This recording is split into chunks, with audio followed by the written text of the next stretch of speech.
Hi Virgo, this is Jov. Welcome back sa ating channel.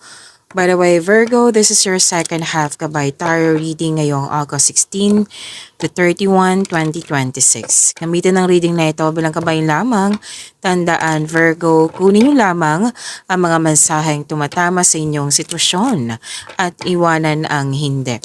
Gabay lang ito at ikaw pa rin ang may hawak ng tadhana mo. Kung handa ka na Virgo, tingnan natin kung ano ang gustong sabihin sa'yo ng universe ngayon.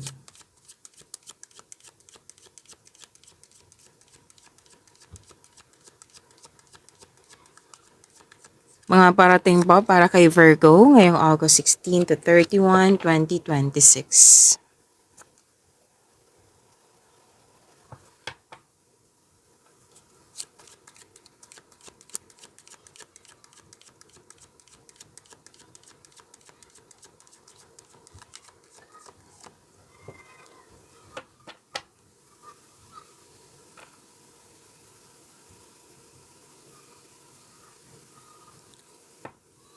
May dumating na opportunity na binigyan mo siya ng agarang aksyon para magkaroon ng agarang resulta. Pwedeng excited ka at nakikita ko dito na may dumating na balita. Pwedeng information,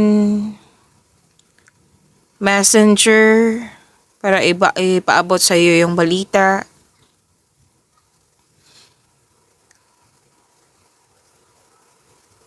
At sabi dito na may usapin tungkol sa sports.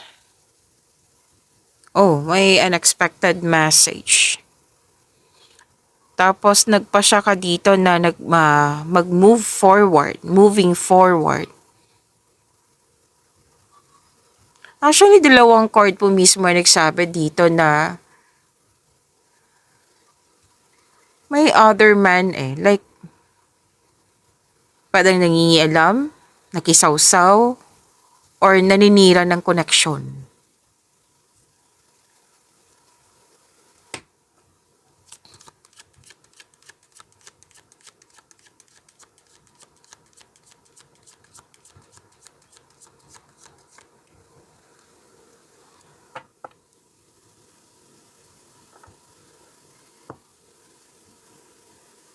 May malaking influence ang isang lalaki po na pwedeng ikaw to or pwedeng siya. Kung ikaw man tong lalaking ito, pwedeng malaki ang influence mo sa kapwa mo.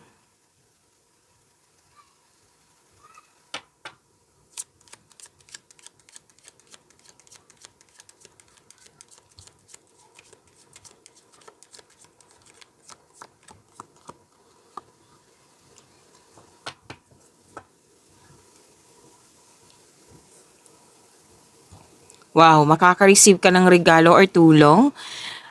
This is an act of giving and receiving po na pwedeng ikaw yung nagbigay or pwedeng ikaw yung naka-receive.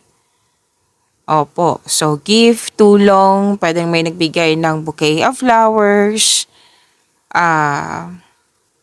Ay wow, abundance ito, abundance, nakatanggap ng grasya, love is blooming. Nakikita ko dito yung pleasure at happiness. Nakikita ko rin dito nagkaroon ka ng time sa iyong sarili, nagpaganda, nagpapogi. So ang ganda nito.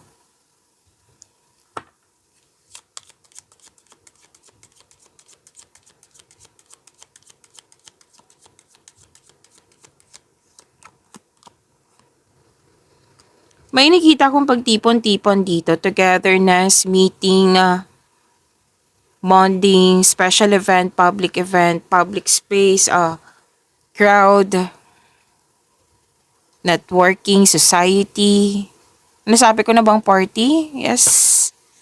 Meeting, social gathering. Okay, so pagtipon-tipon to Oo.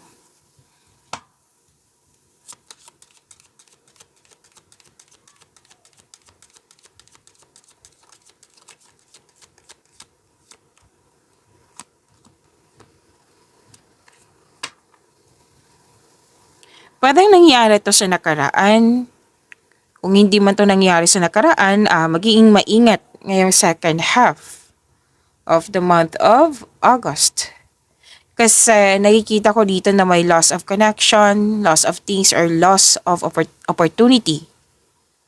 So, kung hindi to nangyari sa nakaraan, maging maingat po.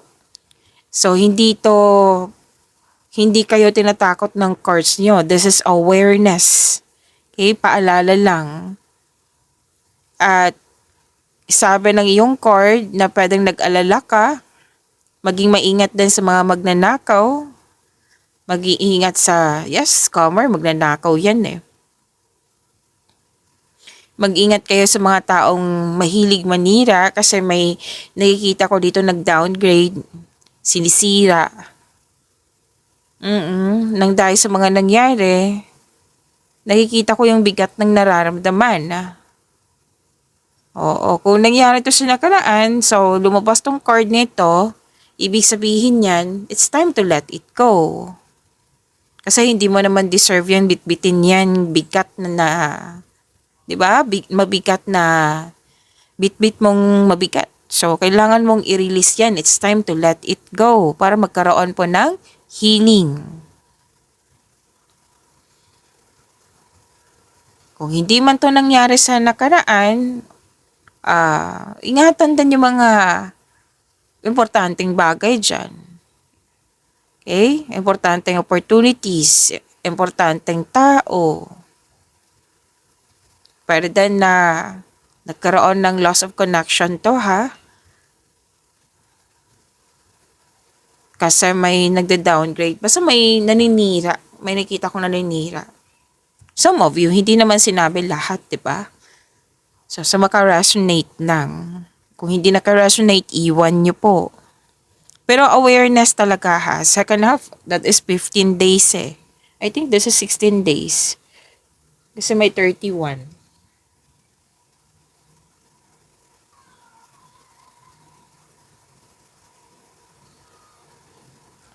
Tapos wag masyadong i-pressure yung sarili. Nakikita ko ditong some of you, Virgo, talagang pinipressure ang sarili na alam nyong hindi nakakabuti sa inyo.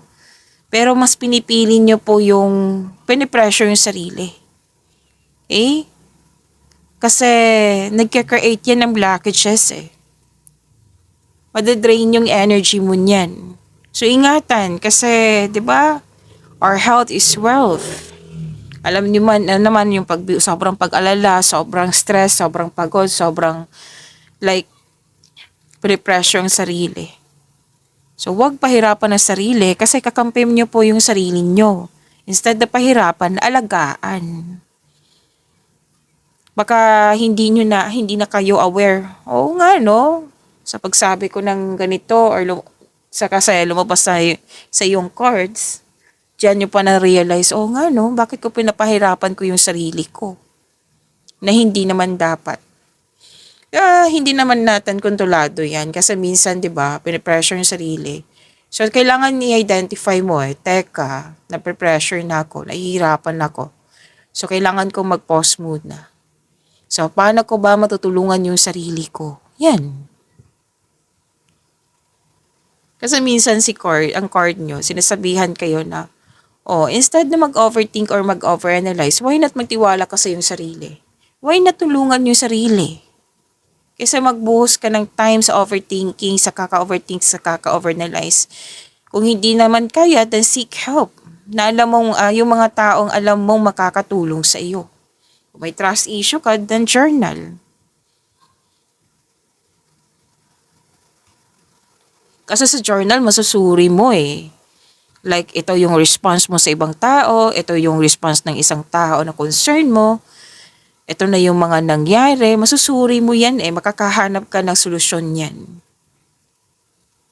Kapag walang willingness, wala talagang mangyayari. Pag willing ka, may pagbabago na mangyayari. Matutulungan mo yung sarili mo. Okay, so yan yung mensahe ng yung card. Na it's about time to help yourself. Identify mo kung ano ba, nag-aalala ka ba? O bakit ka nag-alala? Ikaw lang yung makakasagot niyan. Kasi kung makakasagot ka, sa mga, let's say, bakit ka nag-alala? Hanapin mo yung punot dulo, bakit ka nag-alala? Para mabigyan mo ng solusyon. Teka, hindi ko to kaya. Kailangan ko ng kausap. O, yan. I-identify mo. Suriin mo. Kasi yan yung paraan. 'Di ba? Yan yung mga paraan na tinutulungan mo yung sarili mo.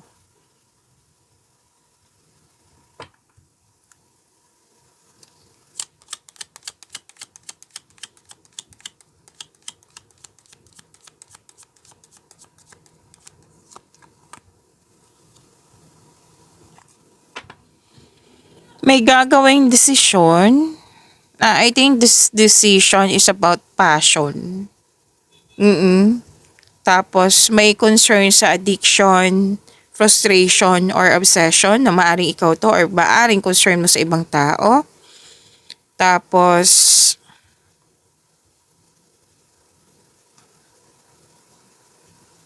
kung may pinoprovoke ka na ibang tao, kasi may nagsabi sa akin ngayon, kung may pinoprovoke ka na ibang tao, mag-ingat sa, yung kumbaga, mag-ingat. Like, piliin nyo po yung salita. Kasi mukhang iba to magalit. Talagang pagsisihan nyo tong, kumbaga, kung gagawin nyo na mag-provoke kayo, kasi nadala kayo sa inyong nararamdaman, na hindi ginagamit yung talino, like, provoke ang intention niyan para masaktan din siya, 'di ba? So maging maingat, sinasabi ka dito na sinasabi na yung card dito. Kasi masama tong magalit. Piliin mo yung mga words na to communicate. Okay? To communicate. Ano ba yung intention mo para mag-communicate? Para ba magkaayos kayo or magkaaway? Yan. Kasi kung i-provoke mo to, like mag-aaway, like gusto mo siyang masaktan, kasi nasaktan ka, sinaktan ka niya, basta iba po siyang magalit. Like, hindi ka niya maintindihan. Kahit pinupush mo yung tao na dapat intindihin mo ako, hindi ka talaga niya maintindihan. Kasi mas nakafocus siya sa mga words mo. Na alam ko naman hindi mo sinasadya kasi nasaktan ka eh. Okay? So, again, this is sensitive na message ha. Iwan nyo lang po kung hindi kayo naka-resonate. Okay? Basta ang intention ng card dito na maging piliin nyo po yung kind words na kung gusto mo makipag-ayos sa isang tao, then mag-usap kayo ng mahinahon. Kung gusto mo makipag-away kasi nasaktan ka, pause muna, rethink muna. Kasi kung i-go mo to, nakikita ko talaga sa dalawang cards dito na magsisisi ka.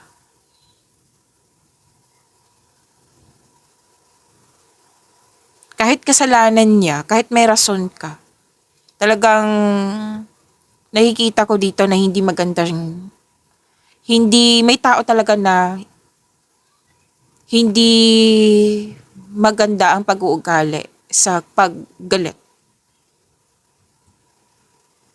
Why not ipadaan nyo sa masisinang at mahinahong komunikasyon? Kung may nararamdaman kang galit, pause mo na and think. Pakalmahin mo muna yung sarili mo. And sabi dito na love is blooming, may ligawan, may nagkaayos, may bagong relasyon, may promises, may deal. Yes, attraction, affection. Yeah. So let's proceed. Kuha tayo ng angel number for you, Virgo. Ngayong August 16 to 31, 2026.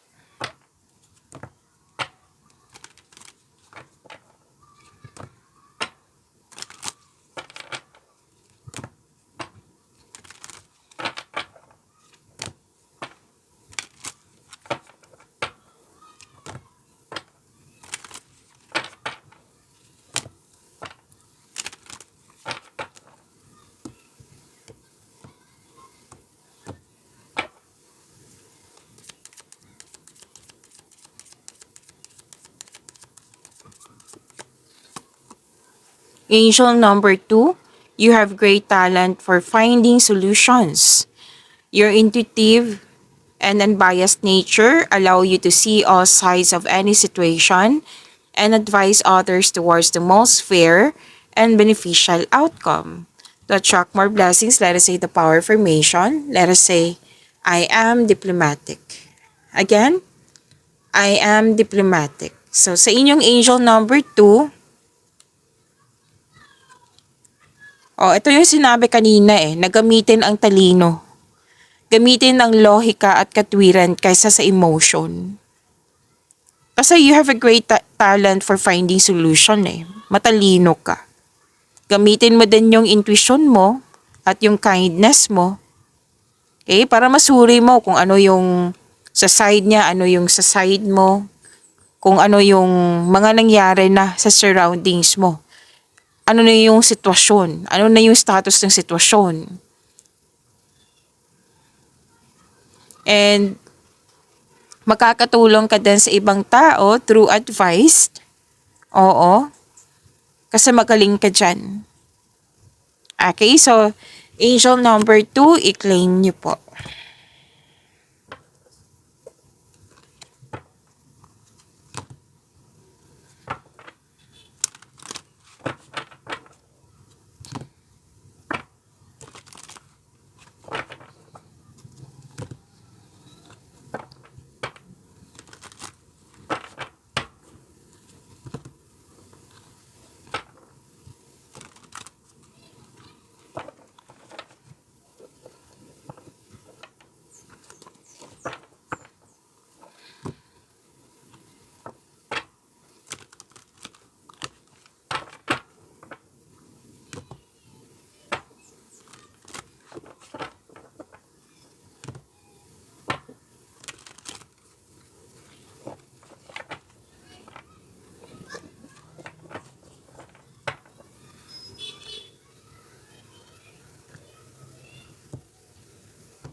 Maraming salamat Virgo sa mga hindi nag-skip ng ads.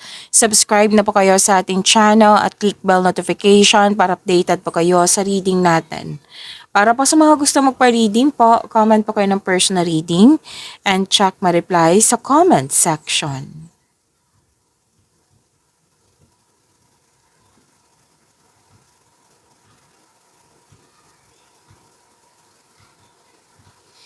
Okay, may new beginning, may freedom, very curious ka sa new journey. Lumabas din dito yung desisyon. Nag-clarify din siya sa inyong tarot cards. So nakikita mo, you're very, anong tawag nito?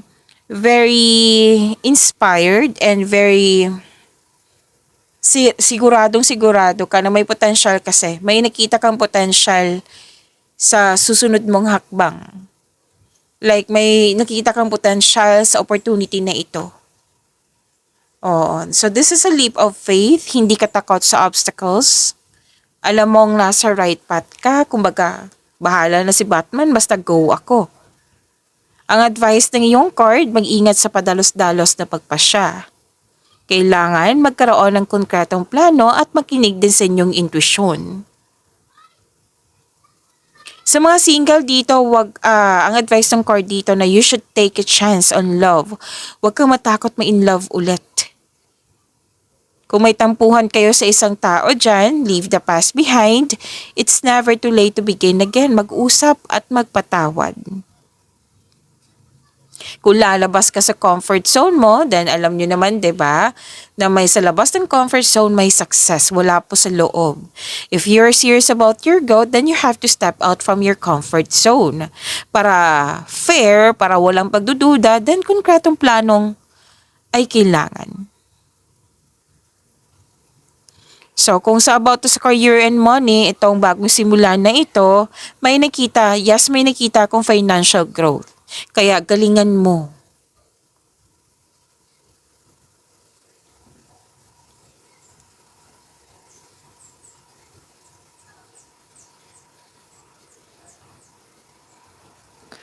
Emotion stability, empathy, may nahon, matured, pag malasakit at maari din emotional. Nagsisat ka ng boundaries or guarded ka while being mindful of those around you.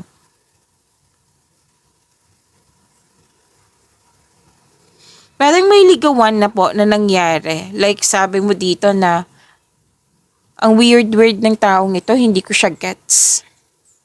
Pero sabi ng iyong card dito, once makuha mo yung loob niya, there is a wonderful potential for deep love. At may mensahe po ang iyong card sa may relasyon dito sa buhay mag-asawa po.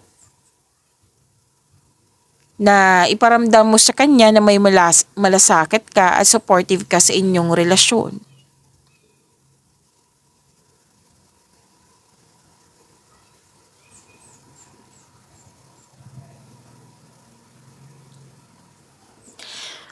So may success dito, magaling ka sa mga ginagawa mo. Pwede ngang may in-offer sa iyo na leadership role.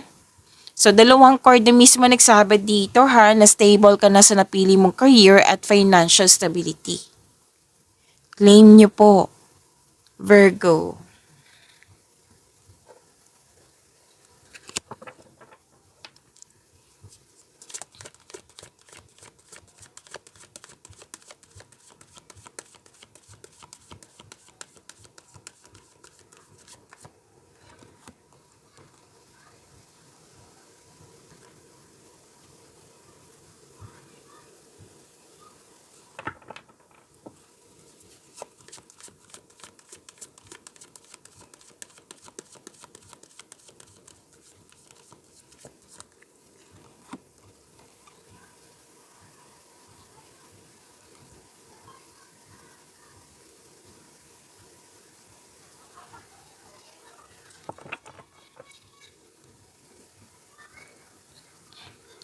Sa career and money, malakas ang iyong intuition.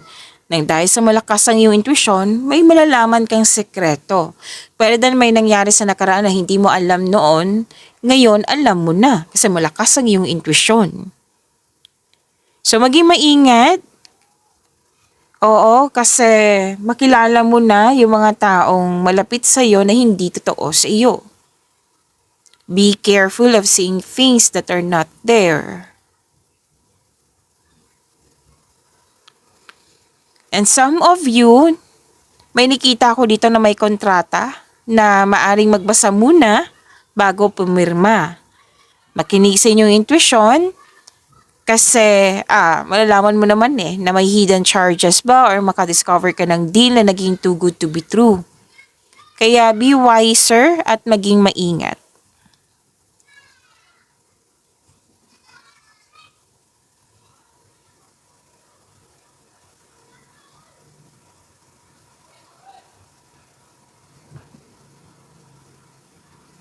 Wow! Ito na yung resulta sa inyong mga ginagawa. Sa pagiging productive niyo po, may parating na malaking pera. Makaka-receive ka ng malaking pera. Pwede din po opportunities na makapagbigay sa ng malaking pera. May nakita rin akong unexpected job opportunity dito. So sa mga naghahanap ng trabaho, kilos na po kayo. So, the advice is you will need to be patient. Huwag ka mag-alala, darating din po ito. This is also means abundance and success.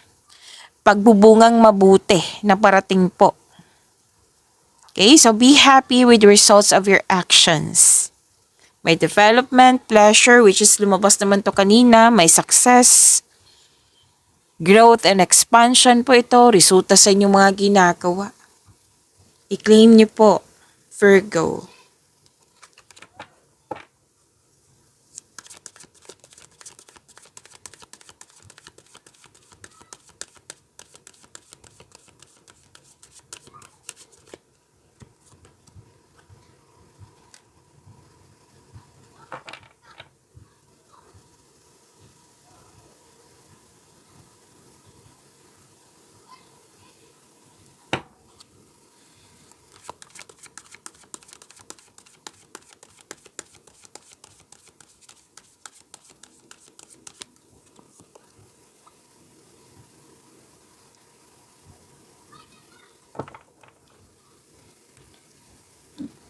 Virgo, kung gusto nyo pang mapanood ang premiere ng video natin, i-click nyo po yung bell notification dyan.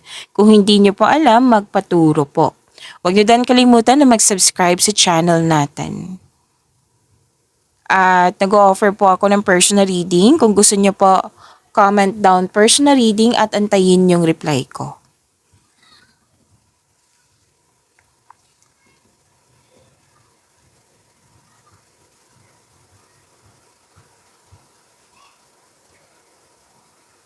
Love and romance. Andito na naman yung sekretong nabulgar. Isa sa inyo may lihim or nagsisinungaling. So this card asks you na ngayon ang oras para mag-usap kayo ng mahinahon. Mag-usap ng tapat. Okay? Maging tapat at bukas at makipag-usap ng malinaw sa loob ng inyong koneksyon. Even sa mga single, may taong hindi tapat sa'yo, pero patuloy ka pa rin sinusuyo. Malalaman mo to kasi sinabi nga kanina, malakas ang iyong intuition. So may taong dito na hindi tapat sa'yo nagsisinungaling. May posibleng panlilin lang pagsisinungaling nga. Pero dan may taong hindi ka binigyan ng halaga, walang pakialam. So mag-ingat ka sa isang tao na mapanlin lang.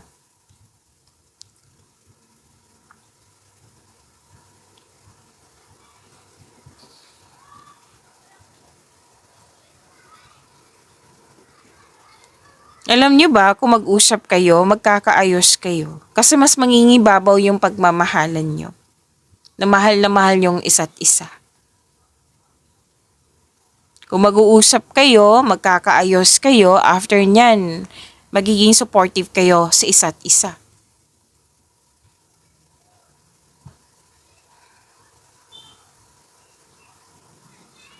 Sa mga single, andito pa rin yung ligawan. May parating sa inyo, huwag kayong mag-alala, or nandyan na sa harap mo. Kasi may nakita na akong ligawan dito. Yes, kung mag-uusap kayo, magkakaroon talaga ng pagkakaayos, oh. Harmony.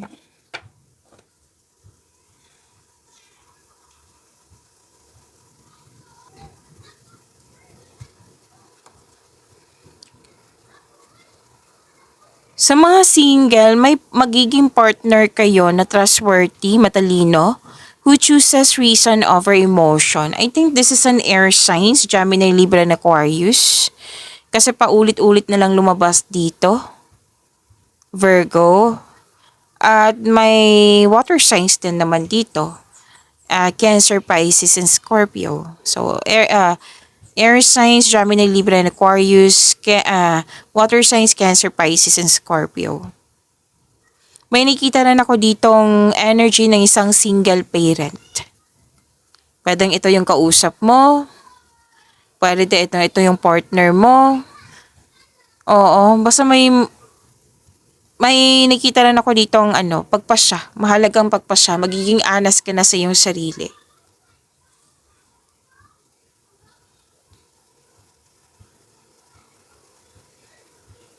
May nakita ako ditong cool off or separation. Tumiwalag, umiwas. Space. May nakita rin ako ditong loss of connection dati. At ngayon gusto makipag-reconnect. Oo. Gusto makipagbalikan or makipag-reconnect. Yan.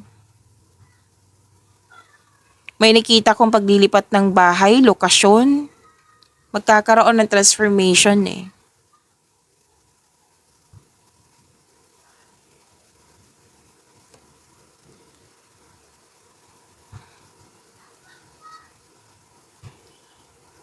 Kung mag-uusap talaga kayo, magkakaayos. Yan yung pag-level up sa inyong relasyon. Parang ang napagod kayo dito na gusto nyo mag-relax at mag-enjoy, which is deserved nyo naman. Okay?